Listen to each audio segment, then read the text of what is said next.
Le sujet du jour, l'assurance. Je vais essayer de vous rendre ça le plus simple possible, tout en essayant d'être le moins ennuyant possible en parlant des assurances. Donc, pourquoi est-ce que c'est très important de parler des assurances? Eh bien, parce que tout le monde, au courant de sa vie ou presque, va avoir un certain besoin en assurance ou aurait peut-être avantage, fiscalement parlant, à avoir une assurance. Donc, aujourd'hui, je ne vais pas t'apprendre tout ce qu'il y a à savoir sur l'assurance. Je veux simplement que tu connaisses les bases et ça va peut-être mener à d'autres vidéos sur le sujet. Donc, avant de décider que tu as besoin ou que tu n'as pas besoin ou que tu dois procrastiner pour ton assurance, écoute la vidéo, prends l'information et après ça, tu jugeras par toi-même si rencontrer un conseiller en sécurité financière pour tes besoins d'assurance serait une bonne idée ou non. Donc, on va aller voir tout de suite. Je vais essayer de t'instruire. Donc, avant d'aller plus loin aussi, je suis conseiller en sécurité financière. C'est mon travail d'assurer la sécurité financière de mes clients, oui par les placements, mais aussi par les protections d'assurance. Je suis aussi fondateur de La Vérité sur vos finances qui est là pour vous éduquer. Donc, de l'assurance, il y en a pour absolument tout, ou presque, dans le domaine des finances. Donc, on va parler souvent d'assurance vie, d'assurance invalidité, d'assurance maladie grave, d'assurance automobile, habitation, bref, il y en a pour tous les goûts, des assurances. Et chaque assurance va remplir sa propre fonction. Truc facile pour savoir à quoi sert une assurance en particulier. Tu prends le mot qui vient après et c'est contre ça qu'on va te protéger. Donc, une assurance vie, ben, si tu arrêtes de vivre, tes bénéficiaires vont recevoir le montant de l'assurance. Une assurance maladie grave, si tu as une maladie grave, tu reçois un montant d'argent. Une assurance fracture, si tu as une fracture, tu reçois un montant d'argent. Tu l'as deviné. Donc, aujourd'hui, on va parler de l'assurance vie, plus principalement. Okay? Pas parce que j'aime pas les autres, au contraire, des très beaux produits, mais l'assurance vie, c'est souvent la première assurance à laquelle on va pouvoir penser. Donc, dans l'assurance vie, il y a deux grandes familles. Il y a les assurances qu'on va appeler temporaires et les assurances qu'on va appeler permanentes. Et là, pour mes collègues conseillers qui regardent la vidéo, oui, je sais qu'il y a d'autres types d'assurances, mais je garde ça simple pour les gens à la maison aujourd'hui. Je ne parlerai pas de Genesis ou d'assurance à participation. Donc, lorsqu'on a de l'assurance temporaire et permanente, il faut bien choisir laquelle qu'on a de besoin. Pourquoi? Bien, la réponse est très simple parce que la différence de prix est énorme. Elle est énorme entre les deux et les deux ne servent pas exactement à la même chose. C'est comme un marteau. Tu peux couper une tranche de pain avec un marteau, mais c'est peut-être pas aussi efficace qu'un couteau. Donc, on va aller voir ça ensemble.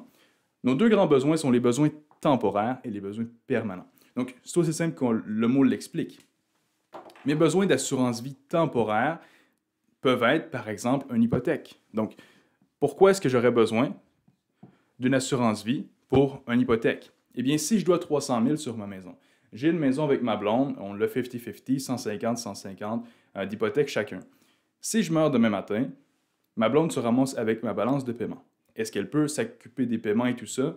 Peut-être que oui, peut-être que non.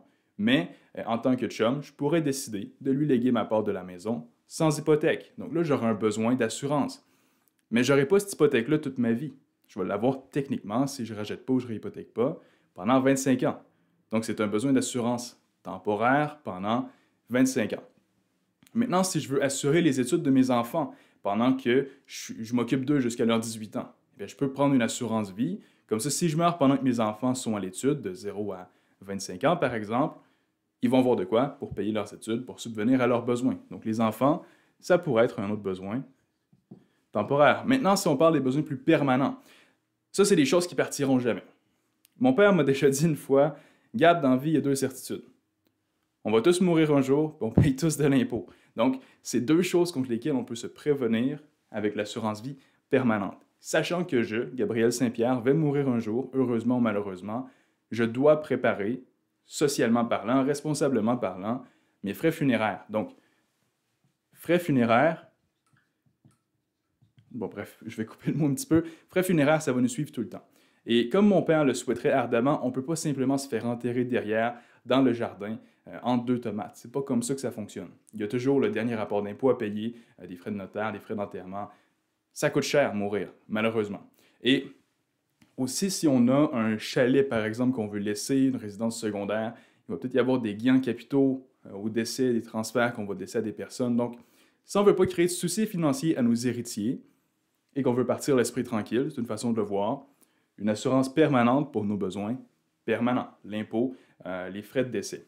Donc, je vais vous laisser être créatif un petit peu sur qu'est-ce qui est temporaire, qu'est-ce qui est permanent. Ça, c'est des exemples que je peux vous donner, mais ça va varier d'une famille à une autre. Certaines personnes qui ont des millions de dollars en héritage qu'ils vont déjà laisser peuvent se demander si c'est vraiment nécessaire de prévoir une assurance permanente pour se faire enterrer. C'est une bonne question. Donc, est-ce qu'on a besoin d'une assurance sur l'hypothèque? Est-ce qu'on a déjà une assurance sur l'hypothèque? C'est le genre de choses que j'aimerais vous inviter à regarder. Écoutez, c'est la fin de l'année bientôt. On entre dans les vacances.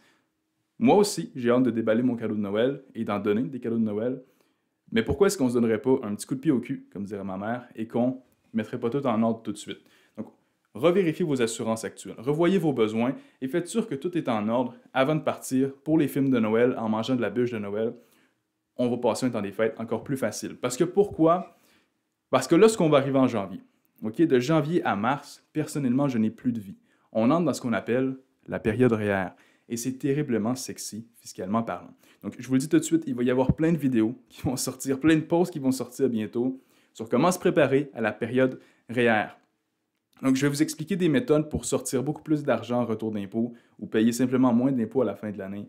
Bref, ça va être fantastique. Donc, vous allez pouvoir profiter financièrement de moi qui travaille non-stop de janvier à mars. Donc, sur ce, j'aimerais que vous partagiez la vidéo si possible. On essaie beaucoup de partager de l'information et la meilleure façon que ça arrive, c'est lorsque les gens qui apprécient la vidéo le repartagent. Laissez-moi savoir en commentaire ce que vous aimez moins et qu'est-ce que vous aimeriez savoir. Comme ça, je vais pouvoir faire plus de vidéos sur certains sujets. Et sur ce, je vous aime et partagez un petit peu d'amour aujourd'hui. Et on se dit à bientôt. Salut!